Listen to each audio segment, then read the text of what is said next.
Bonjour, bien-aimés dans le Seigneur, vous tous qui me suivez sur vos petits écrans. Nous continuons avec notre enseignement que nous avons commencé la fois passée, que nous avons intitulé « Régner avec le Seigneur ».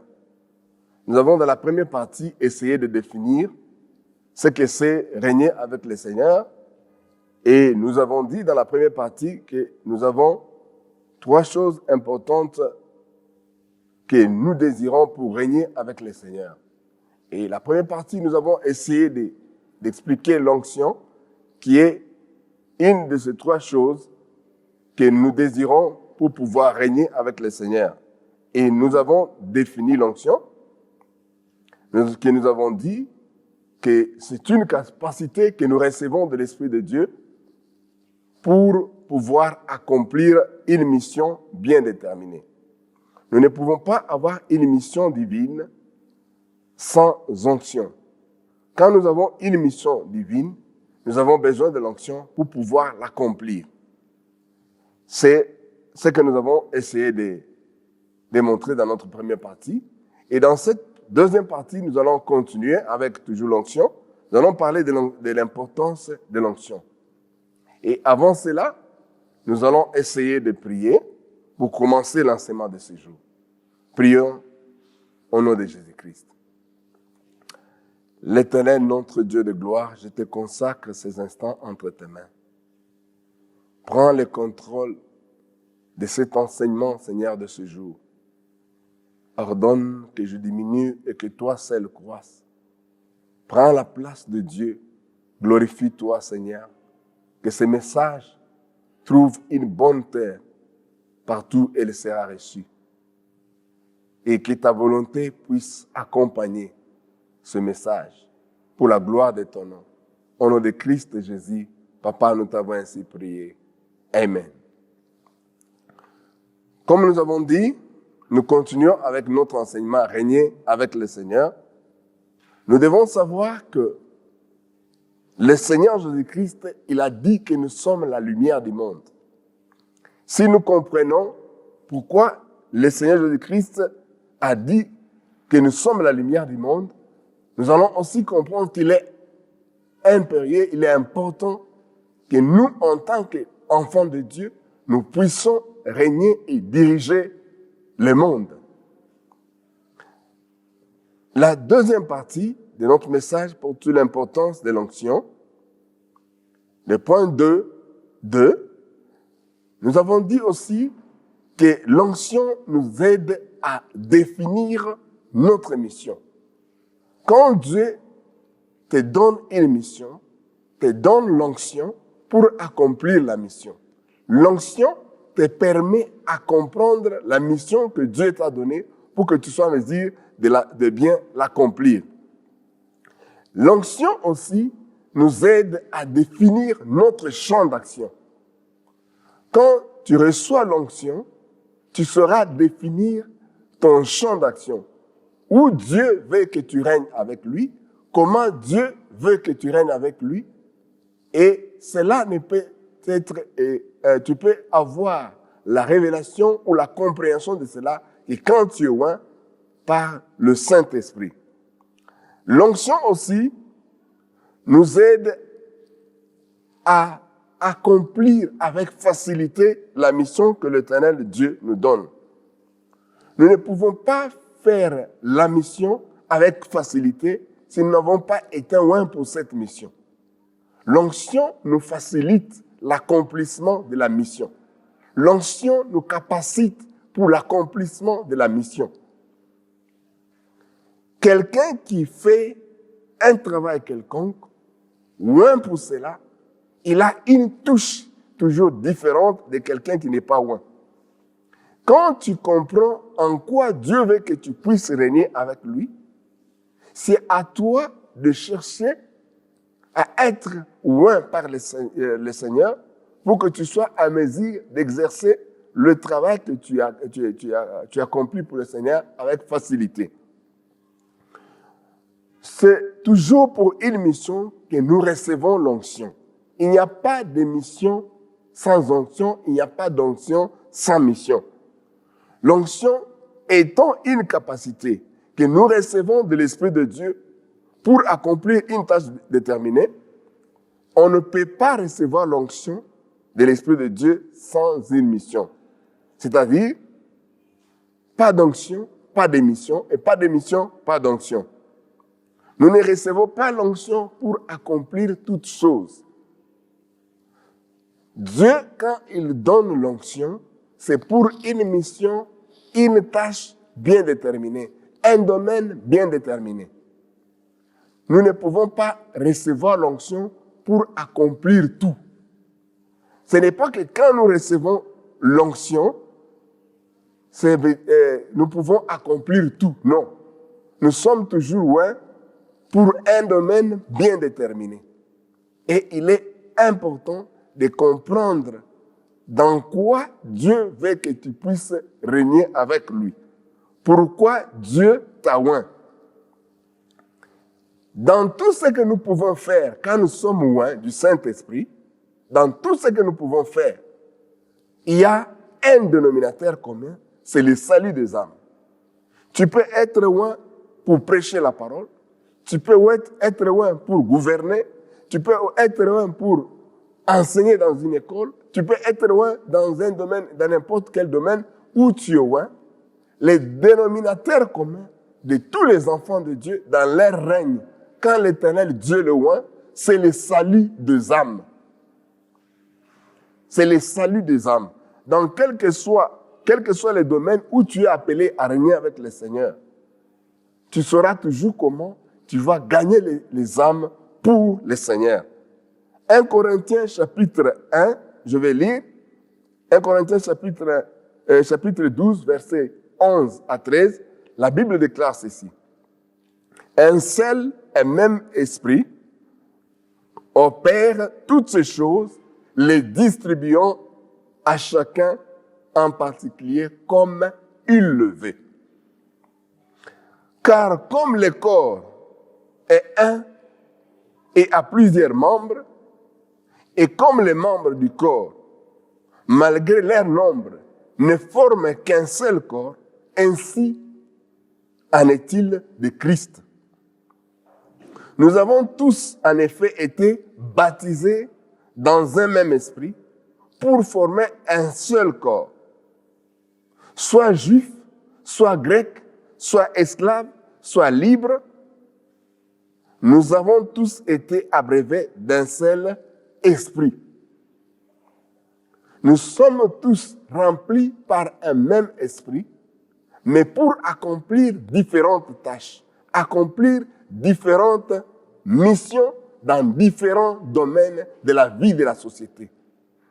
Et quand nous comprenons cela, nous pouvons briller dans tous ces domaines avec la puissance du Saint-Esprit.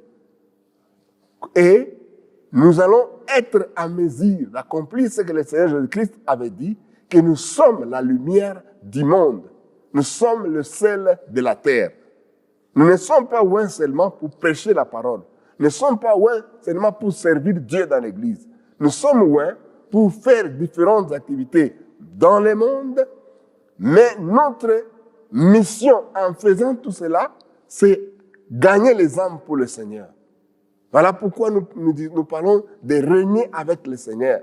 Que nous avons dit, c'est vivre avec et sous l'autorité suprême de Dieu dans nos activités de chaque jour.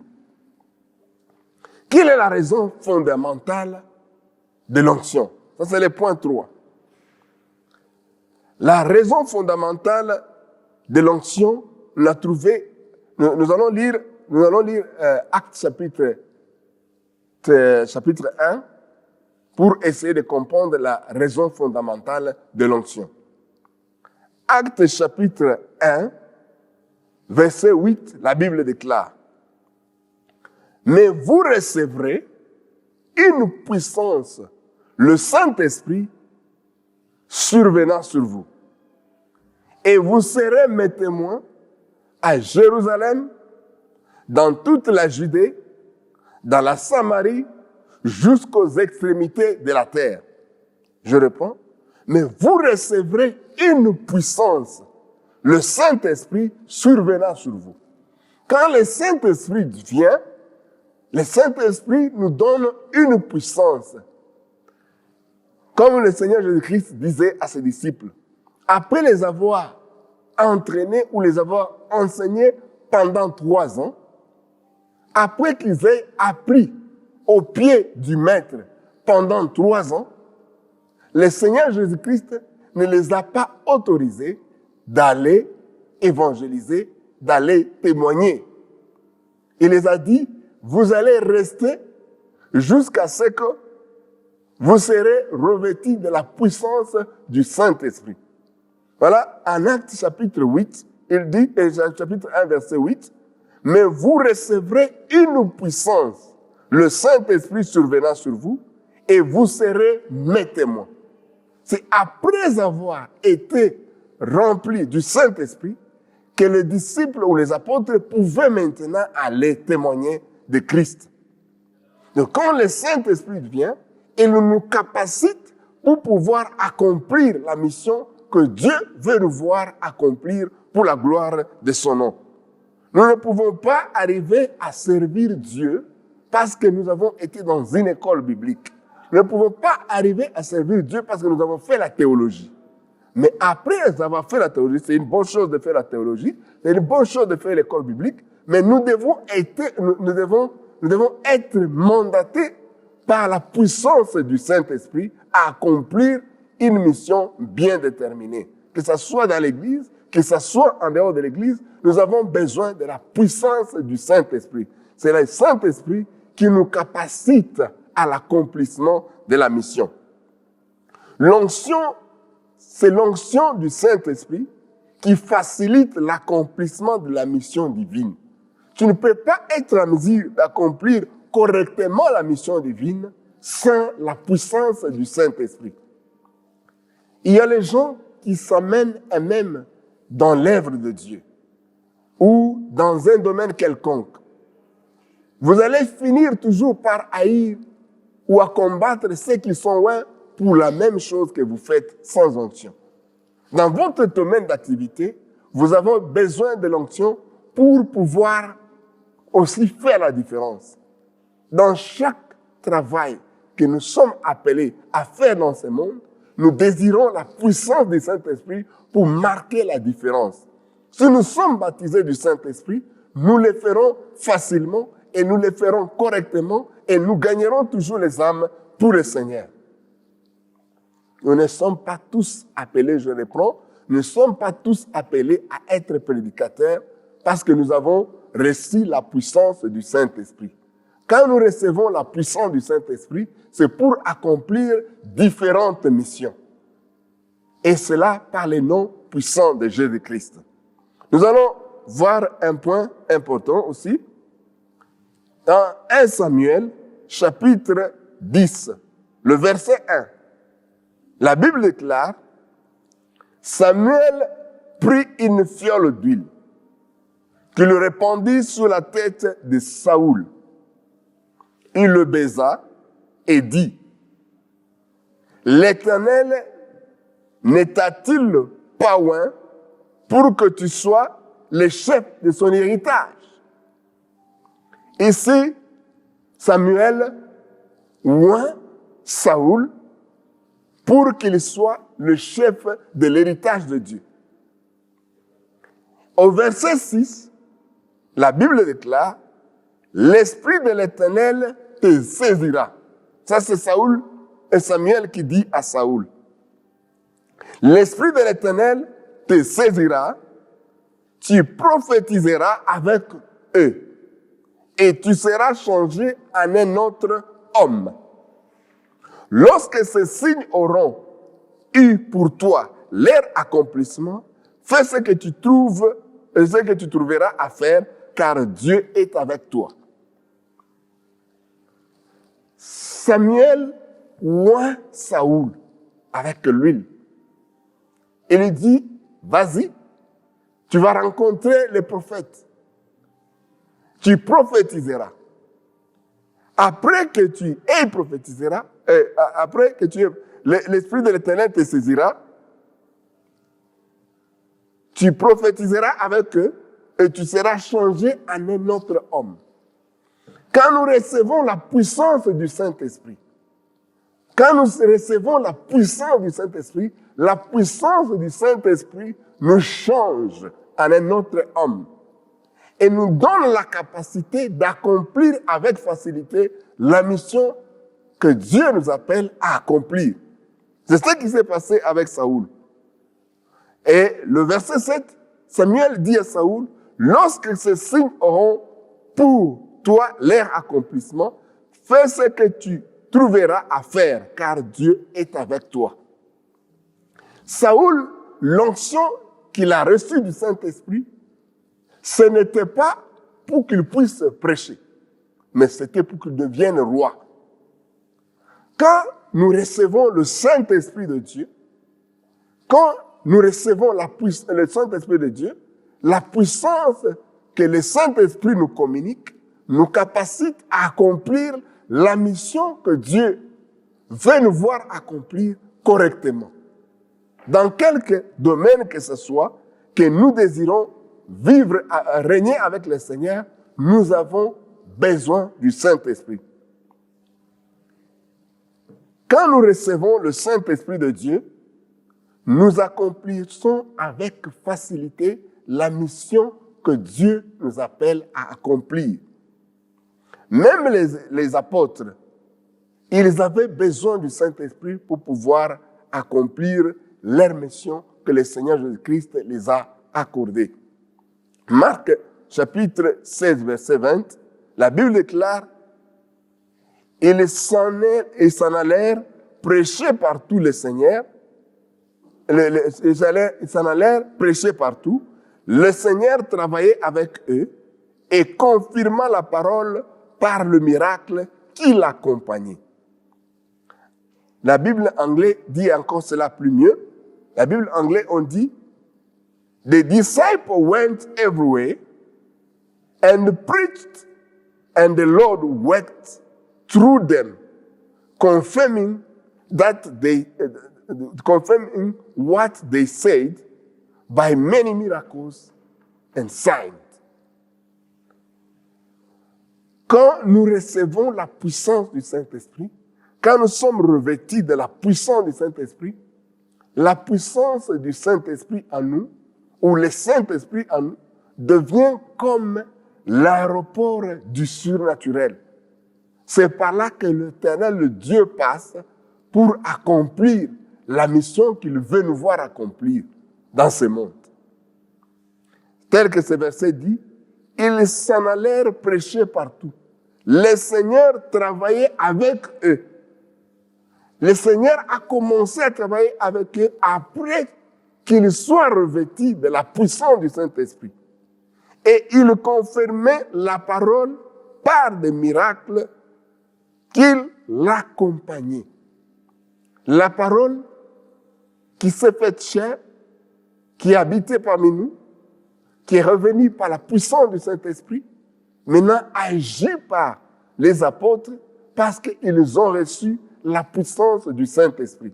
Si nous n'avons pas reçu la puissance du Saint-Esprit, il est impossible que le Seigneur puisse agir par nous, passant par... il est impossible que le Seigneur puisse agir par nous. Nous allons terminer la partie de ce jour en prenant le quatrième point qui dit qui peut témoigner le Seigneur. Qui peut recevoir, je m'excuse, qui peut recevoir l'onction pour témoigner. Nous allons essayer de répondre à cette petite question. Qui peut recevoir l'onction? Nous avons dit pour régner avec le Seigneur, nous avons besoin de l'onction du Saint-Esprit et nous avons besoin aussi de la vision et de la stratégie. Mais aujourd'hui, nous sommes encore sur le point de l'onction. Qui peut recevoir l'onction? Jean chapitre 1, verset 11 à 13 nous répond. Elle est venue chez les siens et les siens ne l'ont point reçu. Mais à tous ceux qui l'ont reçu, à ceux qui croient en son nom, et l'a donné le pouvoir de devenir enfants de Dieu, lesquels sont nés non du sang, ni de la volonté de la chair, ni de la volonté de l'homme, mais de Dieu. Ces points, nous allons les développer dans notre prochaine partie. C'est que nous devons retenir qu'à tous ceux qui l'ont reçu, tout celui qui reçoit le Seigneur Jésus-Christ comme Seigneur et Sauveur, il a le droit de recevoir la puissance du Saint-Esprit. La puissance du Saint-Esprit, ce n'est pas un homme qui la donne, mais c'est Dieu seul qui confirme l'action de ta croyance. Quand tu le reçois sincèrement dans ton cœur, c'est lui seul qui confirme par le baptême du Saint-Esprit. C'est ce que nous allons essayer de développer dans notre troisième partie. Pour ce soir, nous allons prier pour clôturer la partie de ce jour. Et dans la troisième partie, nous allons continuer pour expliquer qui peut recevoir l'onction pour témoigner ou vivre avec le Seigneur ou régner avec le Seigneur. Nous allons prier notre Seigneur, que Dieu bénisse la parole de ce jour. Prions notre Dieu. L'Éternel, notre Dieu de gloire, je bénis ton nom pour ce jour, que tu as permis, Seigneur, que nous puissions enseigner ta parole selon ta volonté. Seigneur, je fais ma part d'homme. Fais ta part de Dieu. Que ces messages révolutionnent quelqu'un, amènent la compréhension profonde dans la vie de chaque chrétien partout où il est dans le monde.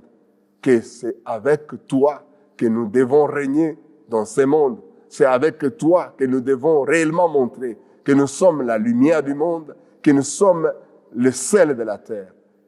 Glorifie-toi, Seigneur. Accompagne ce travail, accompagne ce message, qu'il touche et transforme la vie de plusieurs pour la gloire de ton nom. Par le nom puissant de mon Sauveur et Rédempteur Jésus-Christ, Papa, nous t'avons ainsi prié. Amen. Que Dieu vous bénisse. Suivez la troisième partie et la suite de nos messages. Vous comprendrez comment nous pouvons arriver certainement à régner avec le Seigneur. Que Dieu bénisse sa parole.